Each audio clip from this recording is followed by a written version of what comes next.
Tiga. Assalamualaikum warahmatullahi wabarakatuh. Perkenalkan, nama saya Nurse Windy Freska, Magister Keperawatan.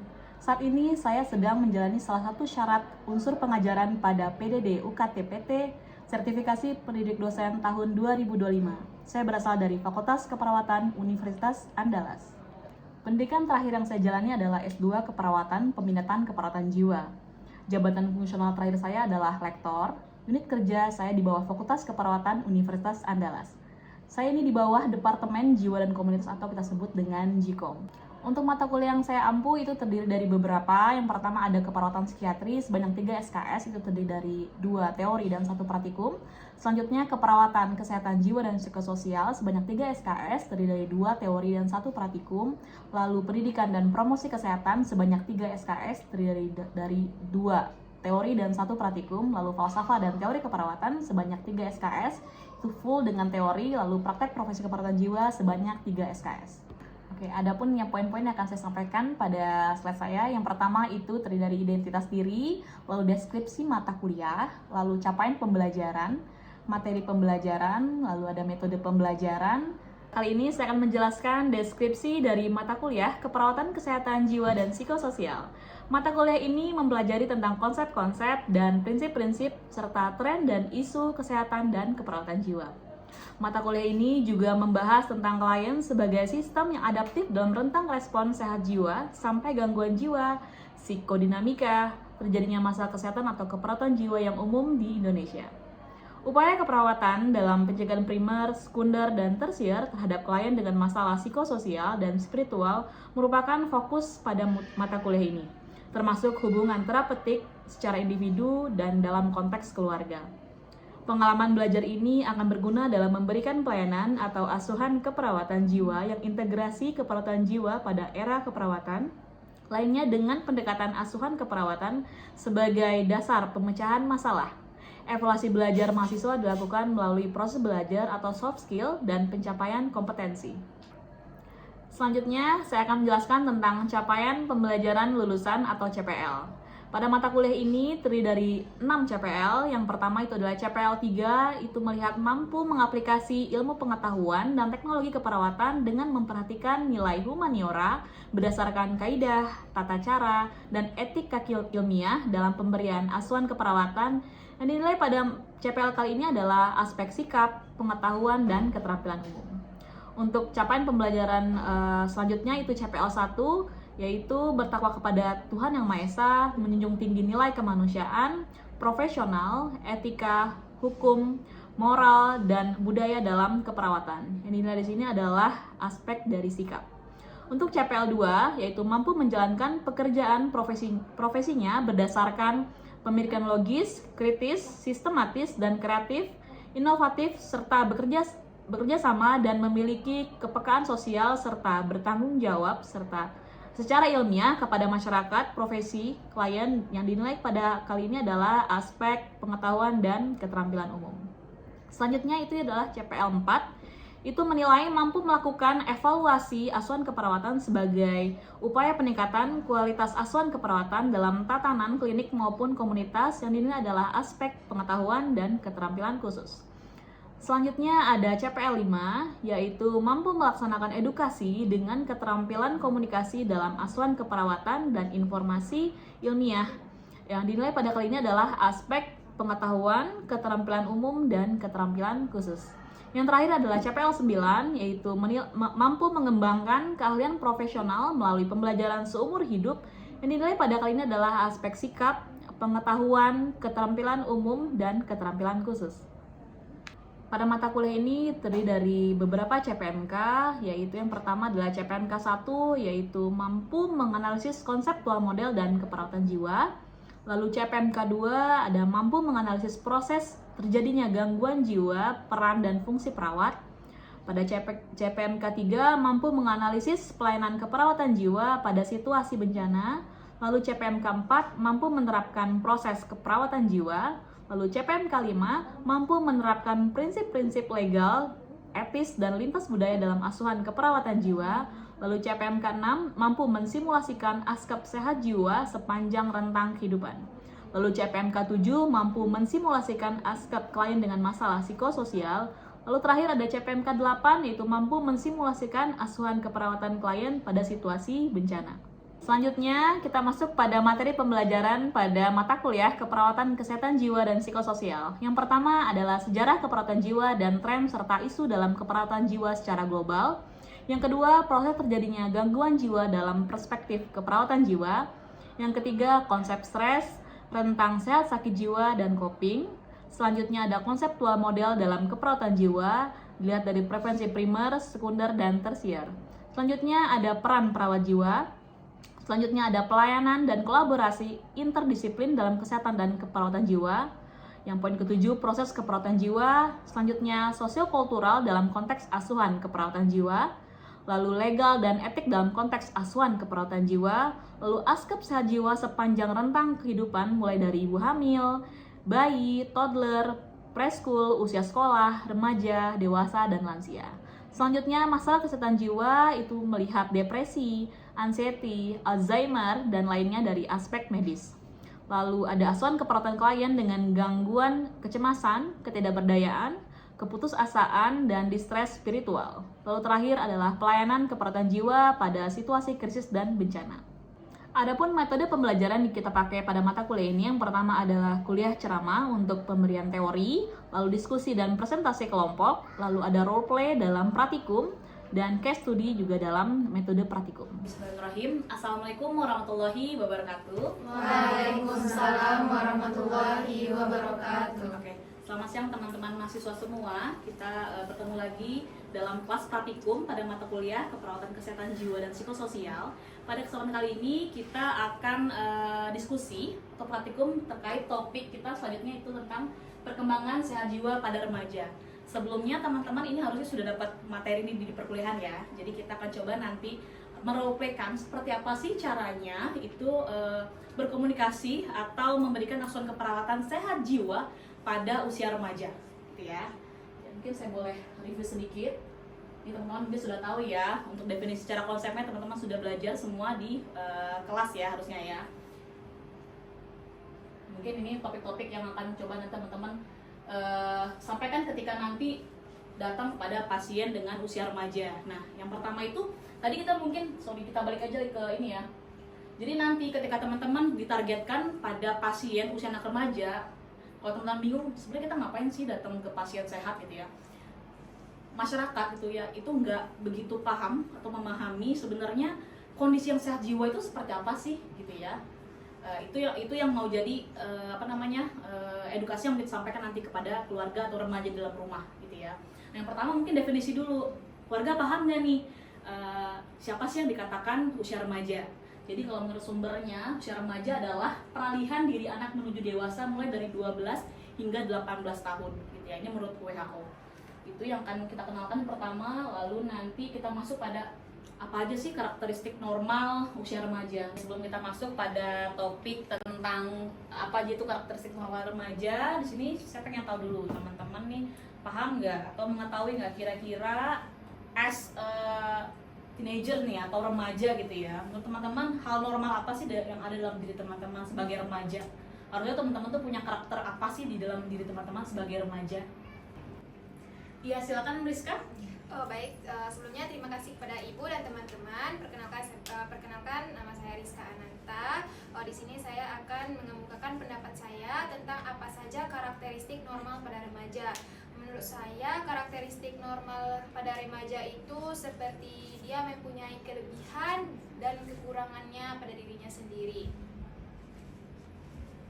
Oke, benar ya. Jadi remaja yang saat itu adalah remaja yang bisa menilai dirinya itu punya kelebihan apa atau kekurangan apa. Nah, di sini menurut Rizka nih, kira-kira contoh kelebihan atau kekurangan yang bisa kita nilai sebagai remaja itu contohnya seperti apa? Untuk kelebihannya mungkin dari saya yang bisa menggambar atau menyanyi. Terus untuk kekurangannya mungkin saya kurang dalam hal menghitung, mungkin seperti itu Ibu. Keluarga tuh harus memahami bentuk-bentuk ini di rumah. Kalau di rumah ada anak remaja, keluarga tahu nggak kalau remaja yang normal itu harus memiliki karakter seperti ini. Yang pertama itu adalah bisa menilai diri secara objektif, kelebihan dan kekurangan diri. Terus remaja yang bergaul dengan teman. Jadi maksudnya apa? Kalau dia nggak mampu bergaul, sebenarnya terjadi kesalahan atau penyimpangan pada si remaja tersebut, gitu ya. Selanjutnya, memiliki teman curhat. Oh, ternyata bukan hanya sekedar teman, tapi remaja itu harus juga memiliki teman curhat, gitu. Kalau misalkan untuk sesuatu yang lebih pribadi, itu sebaiknya remaja itu punya teman yang lebih dekat, bukan hanya sekedar teman, gitu ya. Lalu yang selanjutnya, mengikuti kegiatan di luar kegiatan rutin. Nah, remaja yang sehat secara jiwa, gitu ya, secara fisik dan jiwa itu seharusnya itu punya kegiatan di luar kegiatan rutinnya. Kegiatan rutin apa? Bukan kegiatan rutinnya itu seperti Sekolah, oke. Apalagi makan, minum, aktivitas di rumah gitu ya. Ternyata seharusnya remaja juga memiliki kegiatan di luar itu. Apa aja? Di sini ada olahraga. Olahraga, remaja sukanya olahraga apa sih jenisnya biasanya kalau remaja? Oke, jogging. Ini lagi hype ya. Kalau dikit jogging gitu ya. Siapa lagi? Pedal ada nggak sini pedal? Belum ya pedal. Oke, apa lagi? Pilates. Oke, good. Iya, ada pilates sini good ya. Terus seni misalnya. Kalau seni kira-kira apa? Oke, melukis, bikin puisi, bikin jurnal gitu atau journaling gitu ya. Pramuka, pengajian, bela diri, banyak lagi kegiatan lain. Nah, kita coba misalkan nih, teman-teman di sini masih kategori remaja nggak? Iya. Remaja nggak? Oke, punya nggak kegiatan rutin di luar kuliah? Ada Apa contohnya? pengajian. Oke, good. Gym ya, itu termasuk kegiatan di luar. Pengajian juga betul ya, itu termasuk bagian dari kegiatan di luar rutinitas. Oke. Lalu, remaja yang sehat atau normal itu bertanggung jawab dan mampu mengambil keputusan tanpa tergantung pada orang tua. Oh, berarti nggak dikit-dikit tanya ke orang tua. Benar, harus dikonfirmasi ke orang tua, tapi tidak semua hal gitu ya. Ini jangan sampai nanti kontak, ya aku boleh nggak naik Trans Padang misalnya gitu ya. Semua dikonfirmasi. Ya boleh nggak aku ke rumahnya ini, nggak seperti itu gitu. Yang penting orang tua tahu hari ini kita mau kemana, hari ini kita kegiatannya apa gitu ya. Lalu menemukan identitas diri, memiliki tujuan dan cita-cita di masa depan. Nih, kalau kuliahnya di keperawatan, kira-kira tujuan masa depannya apa? Jadi perawat. Oke, ada yang menjadi astronot di sini? Astronot ada kan? Iya, ya itu kan nggak make sense. Nah, berarti apa? Berarti remaja ideal atau remaja punya tujuan gitu ya. Remaja yang punya cita-cita, terwujud nggak terwujud nanti. Kalau kita sudah punya hope atau harapan masa depan, itu pasti kita mengejarnya gitu ya. Nah, kegiatan yang mengejar itu disitulah kegiatan positifnya. Terlepas nanti jadi atau tidak, kemana arahnya, yang penting tracknya sudah benar gitu ya. Oke, lalu menemukan identitas tidak menjadi pelaku tindak asosial atau tindak asusila. Ada? Apa contohnya tindak asusila? Pembulian, pelecehan gitu ya. Tidak menuntut orang tua secara paksa untuk memenuhi keinginan yang berlebihan atau negatif. Apa contohnya? Maksa orang beli iPhone. Maksa beli handphone, beli iPhone, maksa ganti kendaraan gitu ya, maksa untuk setiap sebentar beli skincare, beli baju dan lain-lain gitu ya, terus harus bermerek dan lain-lain gitu ya. Nah, kalau normal harusnya teman-teman tidak menuntut itu. Sebaiknya apa kalau kondisi seperti itu? Ada keinginan nih nabung. Ini boleh nggak minta ke orang tua? Boleh. Nanya tapi bukan harus right now. Hari ini harus beli ya, ayah. Hari ini harus beli ya, Maya. Enggak gitu. Meminta boleh, tapi harus sesuai dengan kemampuan orang tua. Oke. Terus berperilaku santun, menghormati orang tua, guru, dan bersikap baik pada teman. Berarti apa? Ketika mungkin dalam keseharian, cara bicara kita yang sopan, yang terkontrol, terus tahu bagaimana cara berdiskusi dengan teman seumuran, dengan yang lebih tua gitu ya. Nah, itu menandakan bahwa kita adalah remaja yang sehat secara jiwa gitu ya. Lalu memiliki prestasi yang berarti dalam hidup. Prestasi itu bukan cuma ranking ya. Jadi misalkan teman-teman mencapai punya target nih pada semester ini IP saya segini. Target saya mungkin sekarang nih 3,1 gitu ya. Saya harapkan semester depan jadi 3,3. Nah, itu tuh punya target-target prestasi seperti itu gitu ya. Itu tuh bentuk prestasi juga. Oh, sebelumnya mungkin saya males-malesan pergi kuliah. Gitu ya. Terus sekarang saya mau semester depan saya pengen lebih semangat lagi kuliahnya. Itu termasuk bagian dari mengejar prestasi gitu ya. Nah, sedangkan karakteristik penyimpangan itu apa aja? Yang pertama, tidak menemukan ciri khas atau kelebihan dan kekurangan diri. Nggak tahu kelebihannya di mana, kekurangan di mana. Harusnya kita bisa tahu ya. Saya tuh lebih interest misalkan di keperawatan jiwa gitu ya. Mungkin saya agak lemah di KGD kan seperti itu. Nah itu kita tahu kan, akhirnya apa? Tujuannya apa sih untuk mengetahui itu? Untuk menentukan goals nanti ke masa depan seperti apa. Oh kayaknya saya pengen ikutin jenjang Bu ini deh, jadi pendidik juga misalnya gitu ya. Karena saya intensif jiwa, saya akan melanjutkan program magisternya di Porta Jiwa, itu contohnya gitu ya. Jadi punya tujuan-tujuan yang lebih fokus gitu ya. Terus gampang merasa bingung, bimbang, itu juga termasuk bagian dari remaja yang penyimpang ya. Jadi kenapa harus kita bingung gitu ya? Padahal hidup ini hanya untuk dijalani aja kok ya, gitu ya. Lalu tidak memiliki rencana masa depan seperti tadi ya, saya sampaikan ya. Terus tidak mampu berinteraksi secara baik dengan lingkungan, terus juga melakukan perilaku antisosial seperti kriminal, tindak asusila, narkoba gitu ya, itu juga termasuk karakteristik menyimpang. Terus tidak menyukai diri sendiri. Ada nggak di sini yang seperti itu? Yang nggak menyukai dirinya sendiri?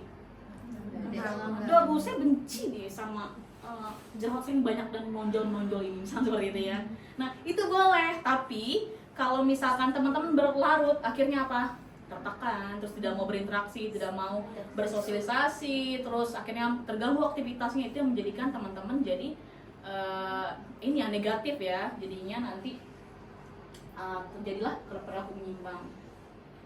Lalu ini berarti kebalikannya ya, sudah mengambil keputusan, nggak punya minat dalam melakukan kegiatan dan suka menyendiri. Oke. Nah di sini mungkin setelah saya sampaikan topik tadi ya secara garis besarnya, inilah yang akan teman-teman edukasi kepada keluarga dan pasien sekaligus di dalam rumah. Jadi target kita pada asuhan keperawatan kesehatan jiwa remaja itu adalah memberikan edukasi dengan media ya, bentuk media ya. Jadi kalau di sini saya coba bawa bentuknya ini lembar balik. Ya teman-teman bisa pakai beberapa alternatif media ya. Jadi ada bisa dengan lembar balik, bisa dengan infokus. Kalau leaflet itu yang kita bagikan. Kalau ini adalah media untuk si penyuluhnya.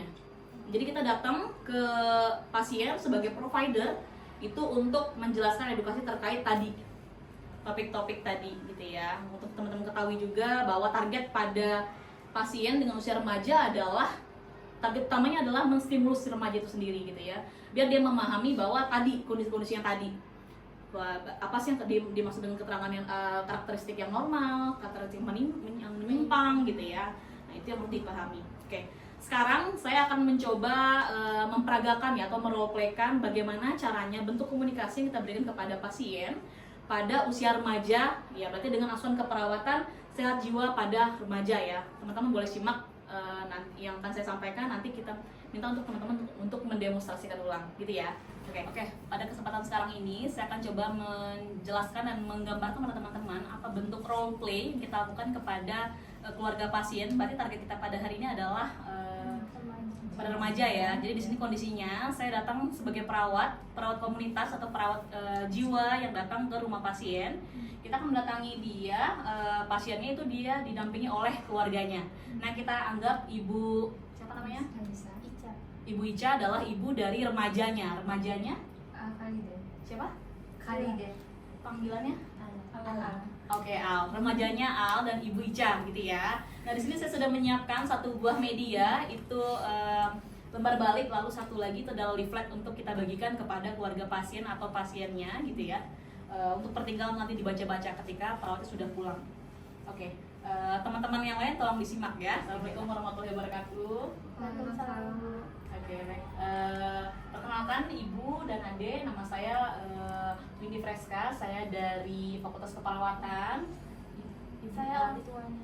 Oh iya, oke. Ibu siapa? Ibu Ica. Ibu Ica dan? Ala. Oke, Ala. Oke, pada kesempatan hari ini kita akan diskusi tentang sehat jiwa pada remaja. Kebetulan Bu Ica punya anak usia remaja ya. Oke, di sini saya sudah bawa medianya ya, Ibu dan Adel bisa lihat ke sini ya. Oke, di sini saya akan coba diskusikan terkait seperti apa sih sehat jiwa pada usia remaja gitu ya. Yang pertama kita harus ketahui dulu sebenarnya remaja itu siapa sih gitu ya. Kalau Adel usianya berapa? 17 tahun ya. Oke, 17 tahun berarti termasuk tuh rentang di usia remaja. Kalau dilihat dari konsepnya di sini termasuk tahap perkembangan remaja usia 12 sampai 18 tahun. Berarti kalau misalkan ibu punya anak juga di rentang usia 12 sampai 18 itu masuk kategori remaja gitu ya. Kebetulan ADL di usia 17 tahun ya. Pas ya. Nah, di sini pada saat ini remaja itu ADL itu diharapkan itu ya mampu mencapai identitas diri gitu ya. Jadi mengetahui secara identitas seperti misalkan perannya, sudah mengetahui seperti apa sih peran sebagai remaja gitu ya. Remaja apa sih perannya? Sekolah, sebagai anak yang patuh pada orang tua, belajar gitu ya, dan mengikuti kegiatan harian seperti itu. Terus tujuan pribadi dan keunikan dan ciri khas diri. Jadi bila ini nggak tercapai pada remaja akan merasa kebingungan peran, dia nggak tahu harusnya tuh saya ngapain sebagai remaja gitu ya. Adia sekarang mau sekolah? Iya. Oke, di SMA. Oke, SMA kelas? SMA kebetulan anak saya. Oke, di SMA merasa ini nggak di sekolah nyaman dengan kegiatan sekolah, terus membuat tugas ada masalah nggak? Kalau buat tugas sebenarnya. Oke, berarti lancar ya, aman ya untuk proses ininya sekolahnya. Oke. Nah, kita masuk nih ke ciri-ciri normal pada remaja. Menurut ibu nih, ibu Ica dan ADL, seperti apa sebenarnya remaja? Remaja itu seharusnya seperti apa sih secara ciri-ciri? Remaja itu harus apa sih?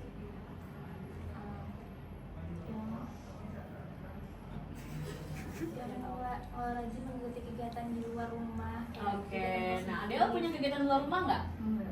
Lu di rumah aja? Iya. Oke, berarti sebaiknya ADL itu punya kegiatan di luar kegiatan rutin gitu ya. Nah, kita coba lihat ke sini ya.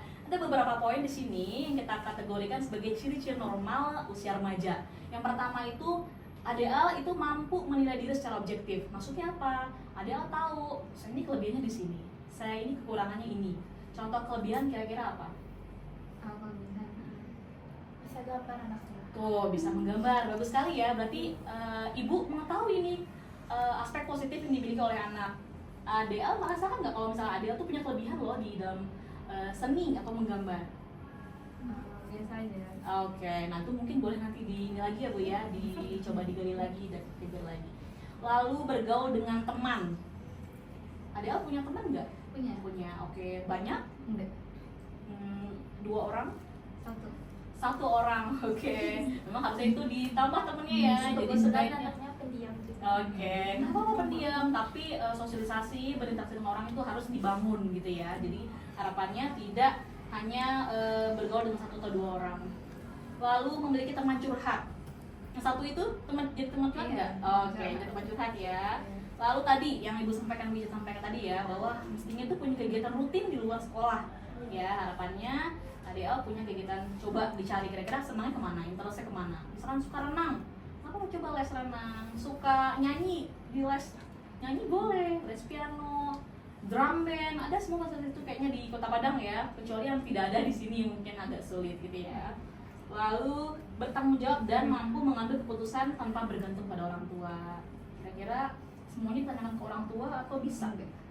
Bisa. Oke, sekian ya. Oke, kita masuk kepada masih nih di ciri-ciri normal remaja ya. Terus menemukan identitas diri, memiliki tujuan dan cita-cita di masa depan. Kira-kira DL besok pengen jadi apa? Ceritanya pengen apa? Jadi Ya?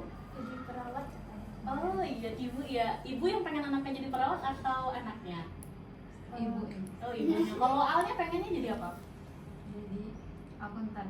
Oh akuntan, oke boleh nanti coba dilihat lagi ya Bu kira-kira anaknya interestnya kemana. Jadi sebaiknya itu datang dari keinginan anak, karena apa? Karena nanti akan menjalani anak sehingga anak harus happy ketika menjalankan kuliahnya atau sekolahnya nanti untuk menuju apa yang diharapkannya gitu ya. Lalu tidak menjadi pelaku tindak antisosial dan tindak asusila, itu harusnya enggak ya. Oke, tidak menuntut orang tua secara paksa untuk memenuhi keinginan yang berlebihan dan negatif. Kira-kira Al di rumah gitu nggak Bu? Kalau ada yang keinginan yang pengen banget itu memaksa atau dia coba dulu kirim proposal dulu ibu, kira-kira boleh nggak ya kalau aku ganti motor? Alhamdulillah anak saya nanya dulu, nggak memaksa banget. Oke, baik berarti Al ya. Oke. Terus berperilaku santun, menghormati orang tua, guru dan bersikap baik. Sepertinya Al dari gesturnya cukup santun ya pada orang lain. Oke. Lalu memiliki prestasi yang berarti dalam hidup. Gimana kira-kira Al merasa nggak punya punya prestasi dalam hidupnya? Enggak ada. Oke, itu mungkin kita awali dari tujuan dulu ya. Kira-kira target kita di masa depan tuh pengennya apa sih? Sehingga dari situ pasti kita akan mencapai langkah-langkah untuk mengejarnya dari prestasi dulu, prestasi kecil dulu seperti itu ya. Oke. Lalu kita masuk kepada ciri-ciri penyimpangan remaja. Oke, sampai sini saya close. Jadi saya sampai yang tadi aja teman-teman udah kebayang ya kira-kira gimana cara menyampaikan atau mengkomunikasikannya. Berarti kita akan menyampaikan poin-poin ini kepada anggota keluarga atau pasien di dalam rumah itu gitu ya, target seperti itu. Lalu kita akan menutup kegiatannya dengan dengan terminasi gitu ya. Jadi nanti kita tanyakan kepada pasien atau dengan keluarganya yang mendampingi untuk mencoba mereview kembali tadi itu diskusinya apa aja. Jadi nggak harus ini ya, nggak harus kaku ya, teman-teman boleh tetap membuka lembar baliknya kalau misalkan pasiennya mau baca gitu. Oke. Ibu masih ingat atau masih ingat kira-kira apa aja tadi ciri-ciri normal pada remaja? Memiliki kegiatan di luar rumah selain pergi ke sekolah. Oke, apa lagi? Punya teman. Oke, punya teman, lalu apa lagi? Punya masa depan. Oke, punya tujuan Iya. hidup gitu ya atau masa depan. Oke, bagus sekali ya. Adel mampu mengingat isi dari diskusi kita pada hari ini. Oke, mungkin waktunya saya cukupkan sampai di sini. Apakah ada pertanyaan? Adel dan Ibu Ica? Cukup. Kalau cukup mungkin saya sudahi pertemuan kita pada hari ini. Esok kita akan ketemu lagi untuk topik selanjutnya, itu tentang ciri-ciri karakteristik yang menyimpang pada remaja gitu ya. Mungkin waktunya kurang lebih sekitar 40 menit seperti hari ini. Apakah tidak apa-apa untuk Ibu dan ini Adel? Oke, di jam berapa kira-kira Ibu dan Adel bisa? Di jam segini, jam 1. Oke, di jam 1 siang saya akan saya datang sini lagi gitu ya. Oke, kalau begitu saya pamit dulu, kembali ke fakultas. Saya akhiri dengan Assalamualaikum warahmatullahi wabarakatuh. Waalaikumsalam. Oke, kira-kira seperti itu ya. Tadi berarti sudah kita cobakan ya seperti apa bentuk role play atau intervensi ketika kita turun pada pasien dengan sehat jiwa usia remaja. Nah, selanjutnya saya pengen coba teman-teman untuk mendemonstrasikan ulang atau merole-playkan ulang. Kita cobakan satu contoh gitu ya, biar teman-teman belajar bagaimana caranya mengkomunikasikannya seperti yang sudah saya contohkan tadi. Mungkin tidak usah banyak-banyak subpoinnya, cukup kayak tadi, mungkin tadi kita udah masuk ke ciri-ciri normal pada remaja, sekarang kita masuk pada ciri-ciri karakteristik menyimpang. Jadi anggaplah ini berarti pertemuan selanjutnya aja gitu ya. Sekarang kita simak, teman-teman kita akan mencoba merole-playkan cara pemberian asuhan keparahan atau intervensi pada diagnosa sehat jiwa pada remaja. Pada kesempatan ini kita akan diskusi terkait ciri-ciri perkembangan yang menyimpang pada remaja ya. Jadi melanjutkan materi yang sebelumnya yang sudah saya contohkan tadi gitu ya. Oke, kepada mahasiswa dipersilahkan. Baik, assalamualaikum Ibu Ica dan Ibu dan Ade Al. Baik, masih ingat saya Bu? Masih. Nah, kan di pertemuan yang lalu kita sudah membahas bagaimana ciri-ciri remaja normal di usianya. Nah, sudah kita bahas. Selanjutnya kita akan membahas pada pertemuan ini, kita akan membahas ciri-ciri penyimpangan remaja. Sama yang seperti ADL sekarang kan remaja umurnya 17 tahun. Nah, yang pertama itu kita dapati tidak menemukan ciri khas. Nah, ADL sudah tahu kan ciri khasnya atau belum? Seperti kemarin, belum ya. Nah, nanti bisa dipikirkan lagi nanti ya, seperti yang di ibunya ceritakan kemarin, bisa menggambar. Itu berarti ciri khas ADL-nya. Nah, yang kedua, ADL ada yang ciri-ciri penyimpangan pada remaja yang kedua yaitu merasa bingung atau bimbang. ADL ada merasa bingung atau bimbang? Iya. Bingung ketika seperti apa itu bingungnya? Seperti ketika mengambil keputusan? Iya. Atau bagaimana? Berarti ADL belum sangat bisa ya mengambil keputusan, masih berarti komunikasi dengan orang tua ketika mengambil keputusan masih bingung ya. Iya. Nah, yang ketiga itu tidak memiliki rencana masa depan. Nah, tidak memiliki rencana masa depan ini seperti ADL ingin jadi apa ke depannya, ingin apa plannya gitu. Seperti misalnya, oh aku umur segini pengennya jadi ini gitu. ADL sekarang mau kuliah ya, mau kuliah sebentar lagi kan. Iya. Nah, nanti ADL mau kuliah di mana dan bagaimana step by stepnya, seperti itu ADL. Nah, selanjutnya itu tidak mampu berinteraksi secara baik dengan lingkungan. Nah, ADL di sini bisa nggak kayak ADL ada ngomong dengan tetangga atau berinteraksi dengan tetangga, atau ADL kurang berinteraksi dengan lingkungan, mungkin dengan siapa saja? Saya pendiam. Oh, pendiam ya Bu ya. Nah, mungkin bisa nanti dicoba lagi ya Adik Al, seperti mungkin bisa dicoba dari hal-hal yang terdekat seperti berbicara dengan tetangga mungkin atau bagaimana ya Adik Al ya. Nah, selanjutnya itu perilaku antisosial. Nah, Adik Al, perilaku antisosial ini ada seperti kriminal, narkoba, tindak asusila, dan melawan orang tua atau guru. Ada seperti itu Adik Al, melakukan tindak kekerasan seperti itu tidak ya? Alhamdulillah Nah, baik. saya anak yang baik-baik. Nah, baik ya Bu ya. Berarti Adik Al ini anak yang baik ya Bu ya. Nah, selanjutnya yaitu ciri-ciri yang selanjutnya tidak menyukai dirinya sendiri. Nah, Adik Al ada mungkin tidak suka atas diri adik sendiri seperti aku nih gini lah gitu, nggak suka gitu, ada Adik Al? Nggak ada, aku suka sama dia. Oke, bagus ya Adik Al ya. Nah, selanjutnya yaitu kesulitan mengambil keputusan. Adik Al masih ada yang seperti yang lalu itu kita bicarakan. Adik Al sudah belajar untuk mengambil keputusan kah? Kalau untuk keputusan besar Masih Masih kompromi saya dengan bantu. orang tua. Oke. Tapi berarti lebih diperbincangkan dengan orang tua ya. iya. Ya, kalau keputusan kecil mungkin bisa Adik Al udah bisa ya. Iya. Sudah ada perkembangan ya Adik Al. Nah, selanjutnya itu menyendiri. Nah, Adik Al bagaimana nih orangnya? Introvert kah bahasa sekarangnya atau bagaimana? Iya, introvert. Introvert ya. Nah, mungkin Adik Al bisa mulai seperti bergaul di kelas gitu, berbincang-bincang dengan temannya.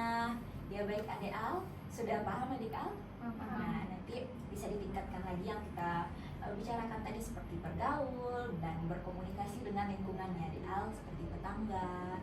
Nah, sampai sini ada yang ingin tanyakan Bu atau Adik Al? Cukup baik. Nah, ada kontrak selanjutnya. Adik Al dan Ibu Ica, kita sudah selesai diskusinya tentang ciri-ciri penyimpangan pada remaja. Nah, boleh tadi Ibu atau Adik Al apa aja tadi yang Kakak sampaikan, sudah ada yang paham? Paham. Nah, apa aja tadi ciri-cirinya? Suka menyendiri, nggak punya Ah. tujuan hidup, nggak bisa membuat keputusan kecil dalam hidupnya. Sudah. Terus ada lagi yang Berinteraksi sama tetangga. Nah, baik, sudah benar ya Adik Al. Sepertinya Adik Al sudah mulai paham ya tentang yang kita bicarakan hari ini. Nah, untuk selanjutnya, pertemuan selanjutnya saya ingin bertemu lagi dengan Adik Al dan Ibu Ica di sini. Apakah Ibu bersedia? Bersedia. Oke, untuk jamnya Ibu maunya kapan? Jam kayak gini aja. Jam begini lagi ya. Iya. Baik, besok kita akan membicarakan tentang intervensi perkembangan normalnya ya Ibu. Nah, baik Adik Al, ada yang ingin ditanyakan sampai sini? Cukup. Oke, baik. Saya kembali ya Ibu Ibu Ica dan Adik Al. Terima kasih.